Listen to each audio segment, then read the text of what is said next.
नमस्कार, आप देख रहे हैं हर्पल न्यूज और मैं हूं आपके साथ माधुरी तिवारी। आज बात करेंगे आपके राज्य और आपके कुछ खास खबरों की। इन्वेस्टर्स को तगड़ा घाटा, पेटीएम में पैसा लगाने वालों का मूड खराब।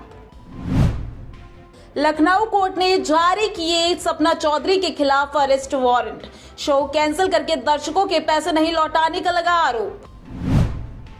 कांग्रेस ने भाजपा पर साधा निशाना, जनता के बीच फसलों के भाव, शिक्षा, किसान आंदोलन मुद्दों को लेकर जा रहे भूपेंद्र सिंह हुड्डा।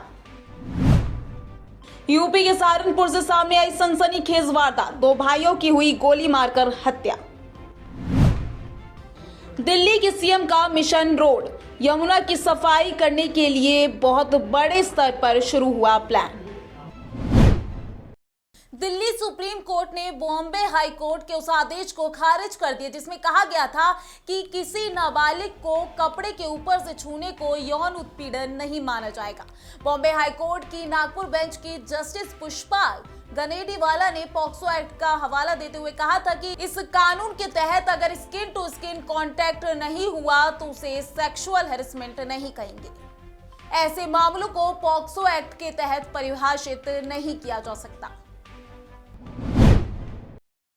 पेटीएम में बड़ी उम्मीद के साथ पैसा लगाने वालों का आज मूड खराब है। देश के सबसे बड़े डिजिटल पेमेंट प्लेटफॉर्म पेटीएम के पेरेंट कंपनी वन कम्युनिकेशन के शेयर बाजार में लिस्टिंग हो गई है। कंपनी का शेयर डिस्काउंट के साथ शेयर बाजार में लिस्ट हुआ। बीएसई पर यह 1955 रुपए यानी 9.7% डिस्काउंट के साथ पर लिस्ट हुआ है। इसका इश्यू प्राइस 2150 रुपए था, यानी एक शेयर पर निवेशक को 195 रुपए प्रति शेयर का घाटा हुआ है। एनएसई पर कंपनी का शेयर 9.3% डिस्काउंट के साथ 1950 रुपए पर लिस्ट हुआ। मशहूर डांसर और अदाकारा big boss fame Sapna Chaudhary गिरफ्तार होगी। दरअसल बात यह है कि सपना के खिलाफ अरेस्ट वारंट जारी कर दिया गया है। उन पर शो कैंसिल करके दर्शकों के पैसे नहीं लौटाने का आरोप है।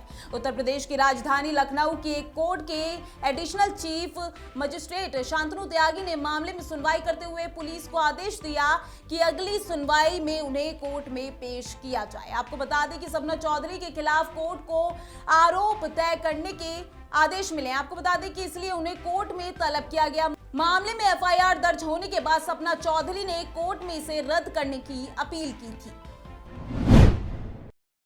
हरियाणा की भाजपा सरकार को घेरने के लिए कांग्रेस सड़कों पर उतर रही है। विधायक दल के नेता भूपेंद्र सिंह हुड्डा दूसरे पड़ाव में जिंद से विपक्ष आपके समक्ष कार्यक्रम की शुरुआत गुरुवार से कर रहे हैं। हुड्डा ने इससे पहले करनाल में विपक्ष आपके समक्ष कार्यक्रम किया था। 16 नवंबर को पूर्व सीएम भूपेंद्र सिंह हुड्डा ने अपने निवास पर बैठक करके 5 मुद्दों पर सरकार के खिलाफ उतरने की घोषणा की थी।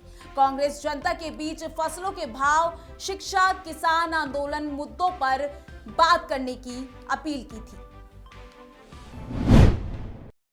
यूपी के सहारनपुर से सनसनीखेज वारदात सामने आई है जिसमें गंगो कोतवाली अंतर्गत ग्राम मैनपुरा में 2 सगे भाइयों की दिन निकलते ही गोली मारकर हत्या होने से क्षेत्र में सनसनी फैल गई है। थाना गंगो अंतर्गत ग्राम मैनपुरा में आज सुबह सूचना प्राप्त हुई कि 2 लाश पड़ी हुई हैं। तो इसमें पुलिस ने मौके पर जाके जांच करी तो देखा कि 2 लाश 2 भाइयों की हैं, इनको गनशॉट इंजरी है और बाकी अन्य इंजरीज भी हैं। मौके पर मैंने स्वयं और बाकी जनपद के अधिकारियों ने निरीक्षण कर लिया है।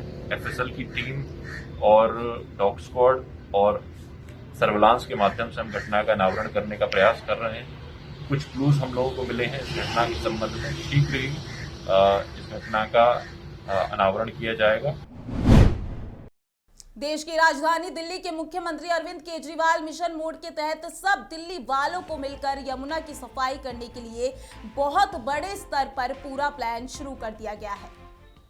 सभी दिल्लीवासी चाहते हैं, दिल्लीवासी क्यों सभी देशवासी चाहते हैं कि दिल्ली से गुजरते वक्त यमुना साफ रहनी चाहिए, यमुना साफ होनी चाहिए। 70 साल लगे यमुना को इतना गंदा होने में। ये 70 साल का जो खराब किया हुआ सारा काम है, ये 2 दिन में तो ठीक नहीं हो सकता।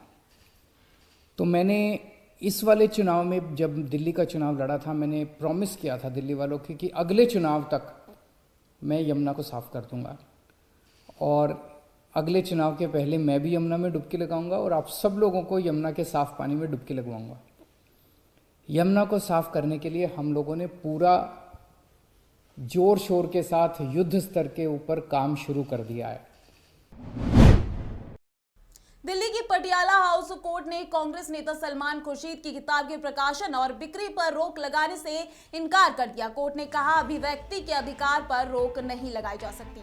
हालांकि कोर्ट ने कहा कि याचिकाकर्ता चाहे तो किताब के विरोध में प्रचार कर सकता है, भावनाओं को ठेस पहुंचाने के विरोध में खंडन का भी प्रकाशन करा सकता है। सलमान खुर्शीद की किताब पर विवाद बना हुआ है। बहन को राजनेता बनाने में जुटे अभिनेता सोनू सूद की दिल्ली सीएम अरविंद केजरीवाल से दोबारा मीटिंग हो सकती है। वह पिछले 5 दिनों से मोगा में ही है और बहन के लिए राजनीतिक जमीन तैयार कर रहे हैं। सीएम अरविंद केजरीवाल 20 नवंबर को मोगा आ रहे हैं। कयास लगाया जा रहा है कि दोनों की मुलाकात हो सकती है और वह पंजाब की राजनीति के बारे में कोई फैसला ले सकते हैं, क्योंकि अभी तक सोनू सूद ने अपने राजनीतिक पत्ते नहीं खोले हैं। आपकी राज्य और आपकी खबरों में आज के लिए बस इतना ही। देखते रहिए हर पल न्यूज़। नमस्कार।